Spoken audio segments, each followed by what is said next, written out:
오늘 사업회에 그리고 모든 하시는 분들에게 하나님의 축복이 임하시기를 축원합니다. 아멘. 특별히 마음이 여러 가지로 힘들고 어려우셨던 분들, 그리고 좌절과 실패가 있었던 분들, 또 아픔이 있었던 분들 모두 하나님의 위로가 함께 하시기를 축원합니다. 아멘. 우리 옆에 분들하고 한번 인사 나누시겠습니다. 나를 낮춥시다. 나를 낮춥시다. 어디까지 낮추셔야 할지 모르지만 낮추셔야 됩니다.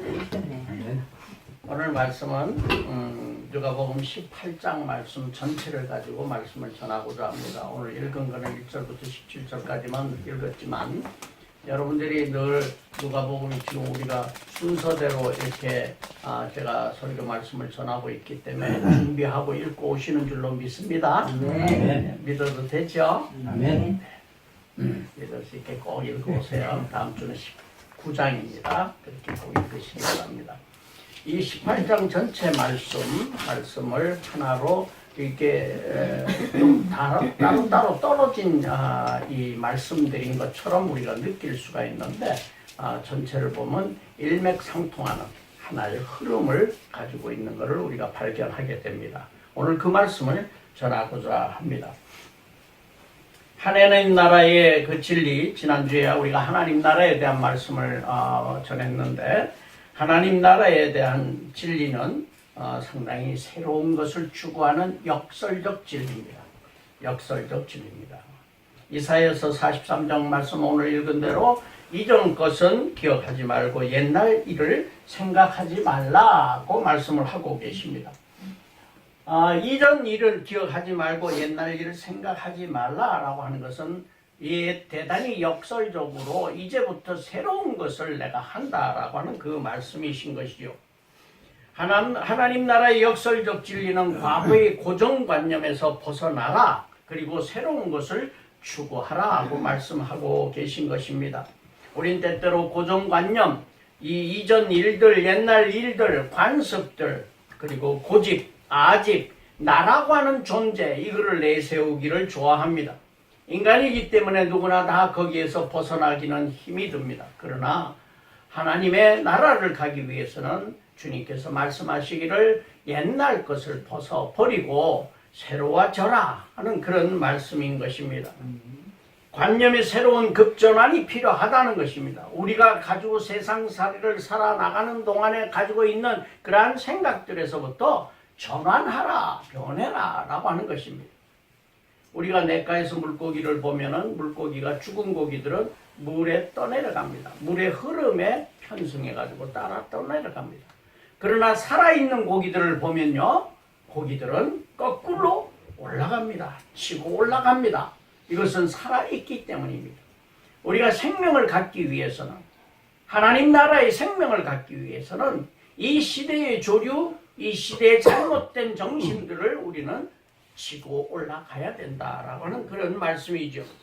대표적인 말씀이 하나님 앞에서 자기를 낮추는 자는 높아지고 자기를 높이는 자는 낮아진다라고 하는 역설적 진리를 말씀하고 계신 것입니다. 예수님께서 마태복음에 기록된 팔복을 말씀하셨는데 이 팔복이라고 하는 것이 대표적인 하나님 나라의 새로운 진리, 새로운 개념인 것입니다. 기존의 관념과 인식들을 깨어버리는 것이죠. 마태복음 5장 말씀을 보면은 심령이 가난한 자는 천국이 저희 것이라고 말씀했습니다. 심령이 가난하다, 영혼이 가난하다, 영혼이 풍성하지 않고 가난하다라고 말씀하셨습니다. 가난한 것은 대단히 이 갈급한 심령을 갖는 것입니다. 풍성해가지고 넘치는 것이 아니라 갈급한 심령을 가져라고 말씀하고 계십니다. 애통하는 자는 그들이 위로받을 것이라고 말씀하셨는데 나의 죄에 대한 애통을 가져야 된다는 것입니다. 자랑하고 거만하고 교만한 것이 아니라 내 가슴을 움켜쥐고 있는 애통하는 사람이 되어야 한다. 온유한 자가 되어야 한다. 약한 자처럼 보이기는 하지만은 화평을 이루는 자, 싸우지 않는 자, 강한 척하고 지배하려고 하지 않는 자, 이런 온유한 자가 바로 하나님이 주신 땅의 기업을 받는다. 이 땅에서의 그 사람의 사업이나 그 사람이 하는 모든 일들을 하나님이 축복하신다라고 하는 것입니다. 의의 의에 줄이고 목마른 자는 배부를 것이라고 말씀하고 계십니다. 수단 방법 가리지 않고 살아간다는 것이 어쩌면은 이 세상에서 요구되고 있는 진리인지도 모릅니다.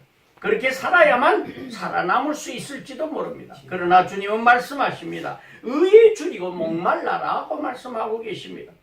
정의로운 자가 되어라는 것입니다. 옳은 일을 행하라고 하는 것입니다. 그들이 배부를 것이다 라고 말씀하고 계십니다. 이 세상 진리는 어떻습니까? 그저 열심히 노력하고 열심히 아구다툼하면서 거머쥐려고 해야만 이 세상에서 줄 수 있고 배부를 수 있는데, 주님은 말씀하시기를 의에 주려라고 말씀하고 계십니다. 긍휼히 여기는 자는 복이 있나니 긍휼히 여김을 받을 것이라고 말씀하고 계십니다. 남에게 베푸는 자, 마음이 아파하는 자, 다른 사람의 아픔을 보고 나도 아파하는 자, 같이 울 수 있는 자, 이런 자들이 긍휼함을 입을 것이다 하고 말씀하고 있습니다. 마음이 청결한 자는 하나님을 볼 것이라고 말씀하고 계십니다. 욕심으로 가득 찬 것이 아니라 다 비워낸 사람이어야 한다는 것이죠. 화평케 하는 자는 복이 있나니 하나님의 아들이라 일컬음을 받을 것이라고 말씀하고 계십니다. 전쟁과 분쟁이 그치지 않는 이 사회, 이 세계 속에서 화평케 하는 자이어야 한다고 말씀하고 계십니다. 의를 위해서 핍박해받는 자는 복이 있나니 천국이 그들의 것임이라고 말씀하고 계십니다. 이것이 바로 하나님의 진리입니다. 이 모두가 다 세상이 추구하는 바와는 다른 역설적 진리다라고 하는 것입니다. 오늘 시 18장 말씀 전체의 흐름을 보면 하나님 나라의 대비와 선택이다. 대비라고 하는 것은 이러한 A라는 그룹과 B라는 그룹으로 구분해가지고 예수님께서는 이 진리를 설명하고 계십니다. 사회적, 종교적으로 강한 자와 또 약한 자로 구분하고 계십니다. 사회적, 종교적으로 강한 자는 사탄의 힘을 쓰는 자, 기득권전을 가진 사람들, 이 사회의 지도자라고 이야기하면서 위선적 행위를 하는 사람들, 약자는 선한 서민들, 하나님의 자녀들을 의미하고 있습니다. 세상의 명예와 부귀와 지식을 가진 성인과 순수한 어린이로 구분하고 계십니다. 하나님의 뜻을 따르지 않는 이러한 세상의 명예와 부귀와 지식을 가진 성인들과 또 순수하게 예수님을 따르는 이 어린아이들의 모습을 비교하고 계십니다. 손에 움켜쥐고 자랑하는 자와 손을 펴고 아무것도 가지지 않은 자로 구분하고 계십니다. 육과 마음이 공고한 자와 자신이 넘치는 자로 구분하고 계십니다. 십자가에 못 박는 자와 십자가에 달린 자, 낮아진 자, 희생하는 자, 손해보는 것처럼 살아가는 자로 구분하고 계십니다. 첫 번째, 이 사회적 강자와 또 종교적 강자와 약자의 구분으로 우리가 말씀을 나눠보겠습니다. 불의한 재판관 바리새인들이 바로 이 부류에 속하는 사람들입니다. 자기를 높이는 자들입니다. 하나님을 두려워하지 않는다고 하였습니다. 그래서 공의로 재판하지 않습니다. 의에 줄이고 목마른 자가 아닙니다. 또 하나님 앞에서 스스로 의롭다고 얘기하면서 하나님에게 머리를 쳐들고 기도하는 바리새인들의 모습을 보게 됩니다. 다른 사람들을 멸시하는 바리새인들의 모습입니다. 세리가 옆에서 기도하고 있으니 그를 멸시하는 모습을 보여줍니다. 여기 한자로 써놓은 게 물이 귀기 이천인이라는 말입니다. 이 명심보감에 나오는 말인데 이건 무슨 말인가 하면 자기를 높임으로써 자기를 귀하게 여김으로써 다른 사람을 무시하게 된다는 것입니다. 이 바리새인들이나 이 재판관이나 모든 사람들은 자기가 귀하다고 생각을 하는 것입니다. 물론 사람이 자존감을 갖는 것은 중요합니다만은 그런 것이 아니라 다른 사람을 무시하게 되는 것입니다. 이거는 좀 교만한 마음을 갖기 때문에 무시하게 되는 것을 말하고 있습니다. 바리새인은 말합니다. 금식하였고 토색 불이 간음하지 않았으며 11조를 드림으로 내세우는 교만한 자인 것입니다. 율법을 지키는 것, 이 모든 것을 안 해도 된다, 하지 말아라는 것이 아니라 지켜야 될 기본적인 율법인 것입니다. 그 율법을 지키는 것은 기본이고 하나님 앞에서 그것이 절대 자랑이 될 수 없다라고 하는 것입니다. 마가복음 6장 7장 6절에서 8절 말씀에 이르시되 이사야가 너희 외식하는 자들에 대해 잘 예언하였도다. 기록하였으되 이 백성이 입술로는 나를 공경하되 마음은 내게서 멀도다. 사람의 계명으로 교훈을 삼아 가르치니 나를 헛되이 경배하는도다 하였느니라. 너희가 하나님의 계명은 버리고 사람의 전통을 지키느니라. 하나님의 계명인 사랑을 지킬 것이 우리에게 주어진 임무인데 그것을 하는 것이 아니라 율법을 지키고 사람들에게 보여주기 위해서 자기 교만과 자랑을 나타내기 위해서 전통을 지켜가고 있다고 말씀하고 계신 것입니다. 나는 하나님 앞에서 인간이 만든 전통을 우상처럼 섬기고 살아가지는 않는가? 사랑의 율법을 버리고 나의 의를 내세우는 사람은 아닌가? 우리는 한번 생각해 보아야 할 것입니다.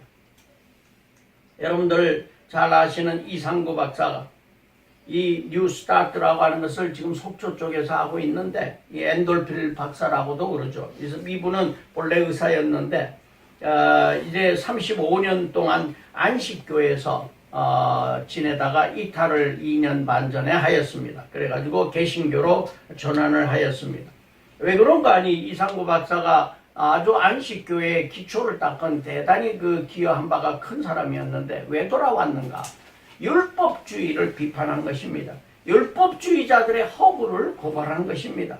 안식교라고 하는 것은 1840년에 미국에서 소위 그 시한부 종말론을 가지고 만들어진 그러한 교단입니다. 그런데 이단으로 우리는 규정을 하고 있습니다. 1904년에 한국에 입국하였습니다. 그런데 이들은 지키는 것이 율법을 지키는 것이 중요하다. 예수님의 사랑을 지키는 것이 아니라 율법에 얽매여 살고 있다는 것입니다. 이 이상구 박사도 거기 35년 동안 그곳에서 머물고 있다가 이것이 진리가 아니다. 하나님이 원하시는 길이 아니다라고 생각하고 이제는 우리 개신교로 전환해서 돌아왔습니다. 오늘 읽은 성경 말씀 가운데 억울함과 아픔을 드러내는 과부가 있습니다. 또 죄를 드러내는 세리가 있습니다. 이들은 바리새인들이나 재판장들하고는 다른 사람들입니다. 이 과부라고 해서 모두가 다 의로운 사람인가? 그렇지는 않습니다. 세리라고 해서 다 모두가 의로운 사람인가? 그렇지 않습니다. 부자라고 다 악한 사람인가? 지도자라고 다 악한 사람인가? 그렇지는 않습니다. 단지 여기서 세리와 과부를 나타낸 것은 이게 소외받고 아픔과 고통을 가지고 있는 사람들을 대표하는 사람으로 이를 내세운 것입니다. 억울한 자가 모두가 의인은 아닙니다. 그러나 간절히 하나님을 찾는 자의 음성을 주님께서는 들으신다라고 하는 것입니다. 세리의 통회하는 심정을 하나님은 받으신다는 것입니다. 우리가 행위로 의로워지는 것이 아니라 먼저 죄인임을 통감하고 회개하고 용서받아서 의로워질 수 있다라고 하는 것입니다. 자비로우신 하나님은 과부의 기도를 들으십니다. 그러나 이 기도가 바로 응답되지 않는다고 하더라도 낙심하지 말고 간절히 하나님을 찾아라고 말씀하고 계신 것입니다. 우린 때때로 실패할 때도 있습니다. 좌절할 때도 있습니다. 내 생각대로 안 될 때도 있습니다. 자녀 때문에 아픔을 갖는 사람도 있습니다. 부모님 때문에 아픔을 갖는 사람도 있습니다. 이웃 때문에 아픔을 가진 사람들도 있습니다. 하나님께 기도합니다. 하나님 왜 나에게 이런 고통을 주시나요? 왜 이런 아픔이 있나요? 라고 기도합니다. 그러나 하나님이 응답하시지 않고 들으시지 않으시는 것 같지만은 모든 기도를 들으시는 하나님, 우리와 함께 계시는 하나님은 분명히 듣고 계시고 하나님의 때에 하나님의 방법으로 해결해 주신다라고 하는 것입니다. 그 일을 통해서 무엇 때문에 우리를 해결해 주시는가? 하나님을 찬양하게 하기 위해서인 것입니다. 우리가 그런 일들을 다 해결받고 잘 먹고 잘 살고 나 혼자 기분 좋으라고 하는 것이 아니라 하나님을 찬양하기 위해서다고 분명히 이사야서는 말씀하고 있습니다. 인내함으로 오래 참고 기도해야 할 것입니다. 잠잠히 기다려야 될 것입니다. 예수님께서도 가나 혼인 잔치에서도 말씀하셨습니다. 아직 내 때가 이르지 못하였나이다. 어머니 마리아가 이 포도주가 떨어졌다라고 했을 때 아직 내 때가 이르지 아니하였나이다. 고 말씀했습니다. 주님은 하나님은 분명히 우리를 부르시고 선택하셔서 우리를 케어하고 계신 것은 우리에게 하나님의 때에 주님의 때에 주님의 방법으로 우리를 인도하실 줄 믿습니다.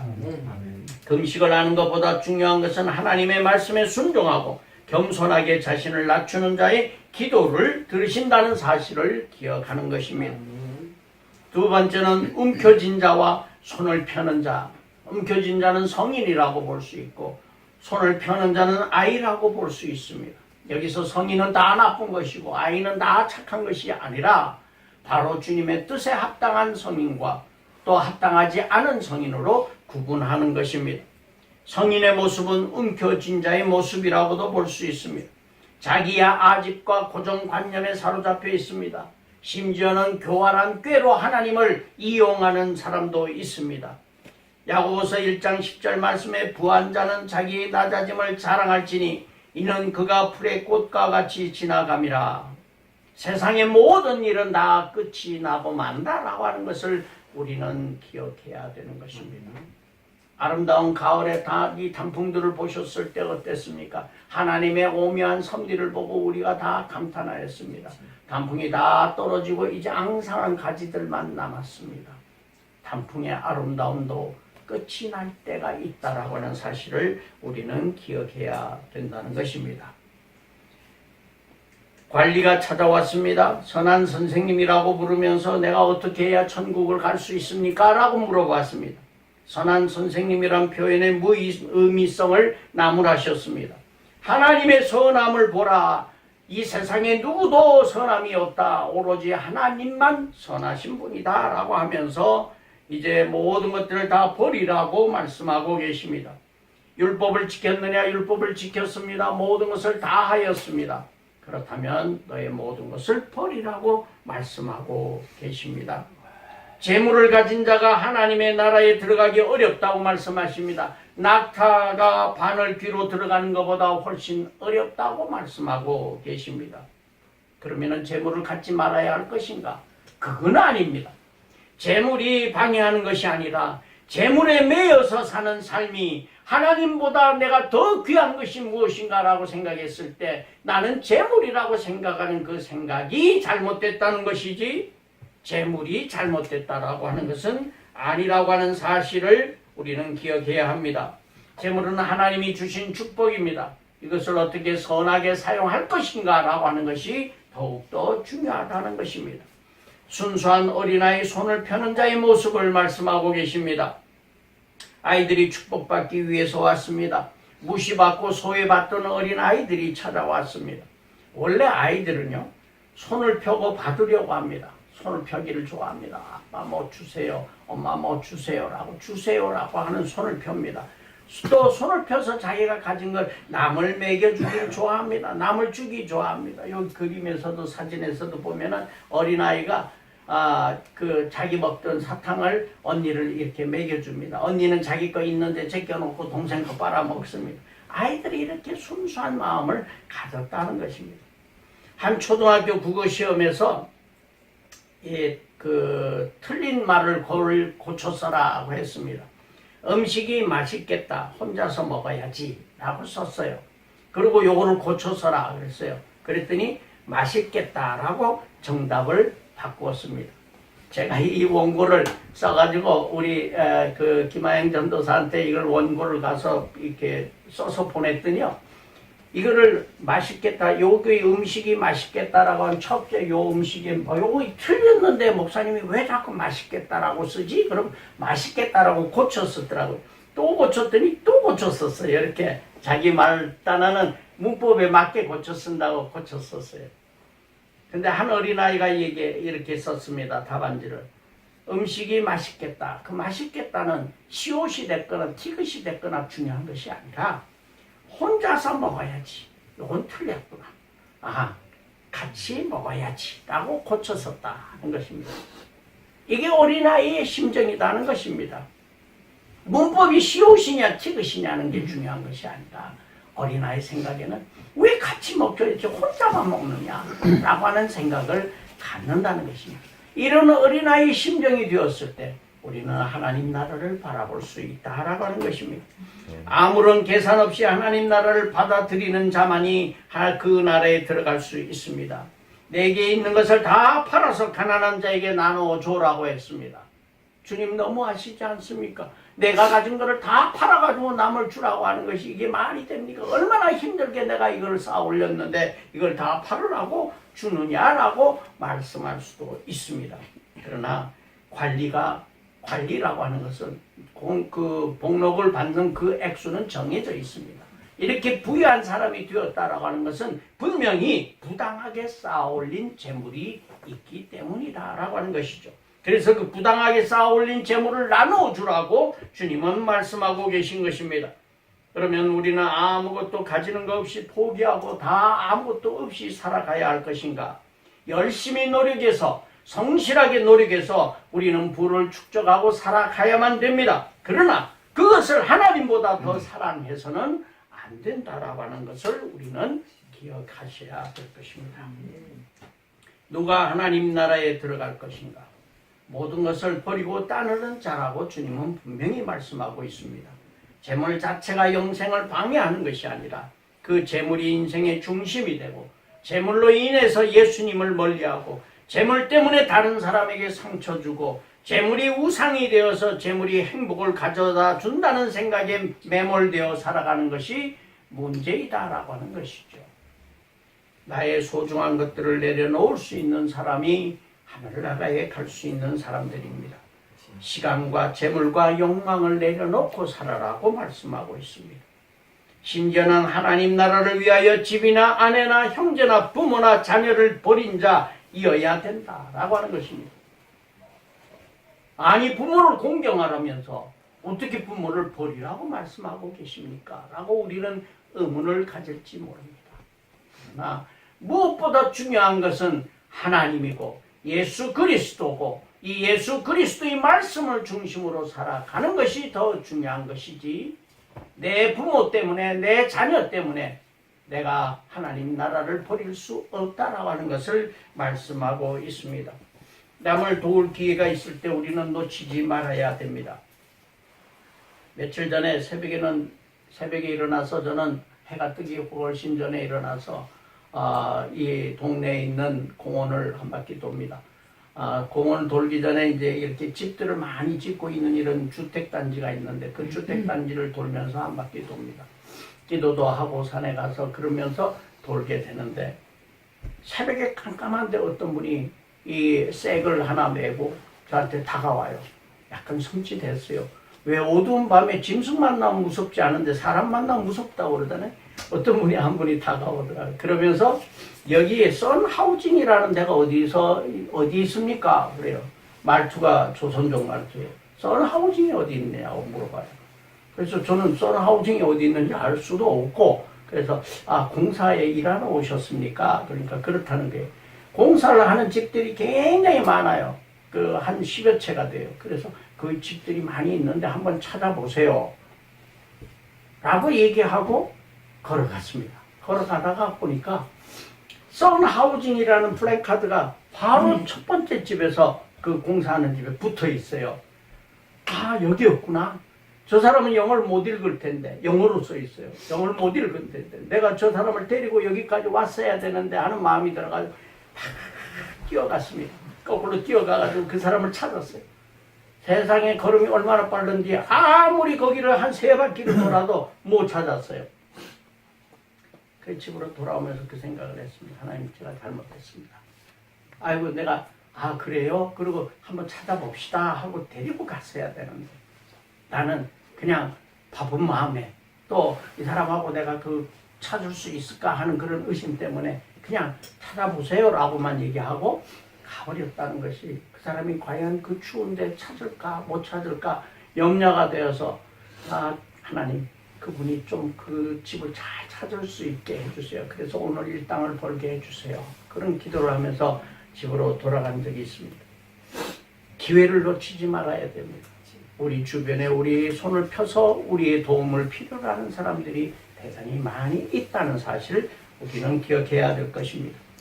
마지막 세 번째로 세상에 강한 자처럼 보이는 자와 약한 자처럼 보이는 자가 있는데 주님은 능욕을 당하였습니다. 그래서 이 십자가형으로 십자가에 못 박히고 십자가에 피 흘리셨습니다. 예수님을 재판하고 십자가형으로 넘겨준 군중과 종교 지도자들, 인간의 판단, 그 당시에 그 사람들은 판단하기에 가장 옳은 판단을 했다. 예수는 처형되어야 된다라고 판단했을지 모르지만 인간들은 늘 자기가 판단한 것이 가장 옳은 판단이라고 생각하면서 살아가기도 한다는 것입니다. 자기 자신을 돌아볼 수 있어야 된다는 것입니다. 나를 구원하시기 위해서 지신 그 십자가 고난의 자리까지 낮추신 주님을 생각하면서 우리도 낮아져야 된다는 것입니다. 십자가의 진리는 이성을 가지고 우리가 판단할 수 있는 게 아닙니다. 십자가의 진리는 지식이 아닙니다. 십자가의 진리는 신앙인 것입니다. 주님과 인격적인 만남이 있어야 되는 것입니다. 주님의 인격적인 만남은 바돌로메오라고 하는 이 소경에게 말씀하십니다. 내가 무엇을 너에게 해주길 원하는가 물어보십니다. 주님은 우리에게 인격적으로 다가오셔서 인격적인 만남 하시기를 원하십니다. 우리에게 물어보십니다. 무엇을 해주기를 원하는가? 지금 이 순간에도 우리에게 분명하게 묻고 계신 것입니다. 무엇을 해주기를 원하느냐? 이 바디메오는 말합니다. 주여 보기 원하나이다. 주님 보기를 원하나이다. 눈을 뜨고도 보지 못하는 사람들도 많습니다. 눈을 뜨고 주님을 십자가에 못 박은 사람도 있는데 이 바디메오는 눈은 못 뜨고 보지는 못하지만 주님을 알아보는 심정을 가졌다라고 하는 것입니다. 나를 낮추고 주님에게 불쌍히 여기소서라고 한 바디메오처럼 우리도 우리의 마음의 눈을 뜨고 주님을 바라보면서 나를 불쌍히 여기소서 할 수 있는 나를 낮추는 마음이 필요한 것입니다. 주님의 십자가는 가장 큰 역설적 하나님 나라의 진리라는 것을 우리는 기억해야 될 것입니다. 하나님 나라의 역설적 진리는 가장 약할 때가 가장 강하고 남에게 많이 주면 가장 많이 소유하고 가장 많이 소유하려고 하면 가장 적은 것을 갖게 되고 자신의 죄를 비워낼 때 더욱더 천국이 보이며 내가 무지하다는 것을 깨달을 때 더 지혜로워지고 고난 중에 있을 때 더 하나님의 사랑과 임재를 체험하게 되고 이기적인 욕망에 사로잡힌 성인이 아니라 순수한 어린이의 마음으로 살아가야만 천국에 들어갈 수 있다라고 하는 것입니다. 손을 움켜쥐고 바둥대는 자가 아니라 손을 펴서 사랑을 나누는 사람의 마음이 되어야 할 것이고 두 눈을 뜨고도 메시아를 못 알아보는 자가 아니라 마음의 눈을 뜨고 주님을 바라볼 수 있는 눈을 가진 자이어야 하고 십자가의 진리는 나도 십자가에 내가 매일매일 죽어야 하며 그래야 생명을 얻는 것입니다. 우리가 낮아질 때 높아지는 하나님 나라의 이 오묘한 진리를 우리 모두가 가져야 할 것입니다. 나는 과연 어디에 속한 사람인가? 주님이 분류할 때 어디에 속한 사람인가? 우리 한번 생각하시기 바랍니다. 기도하겠습니다. 주님께서 저희들에게 역설적 진리로 모든 것을 비우라고 말씀하셨는데 저희들은 날마다 채우기를 원하면서 살았음을 고백합니다. 주님 용서하여 주시옵시고 저희들에게 믿음과 힘을 더하여 주시어서 날마다 비우며 주님 바라보는 삶을 살게 하여 주시옵소서. 예수님 이름으로 기도드리옵나이다. 아멘.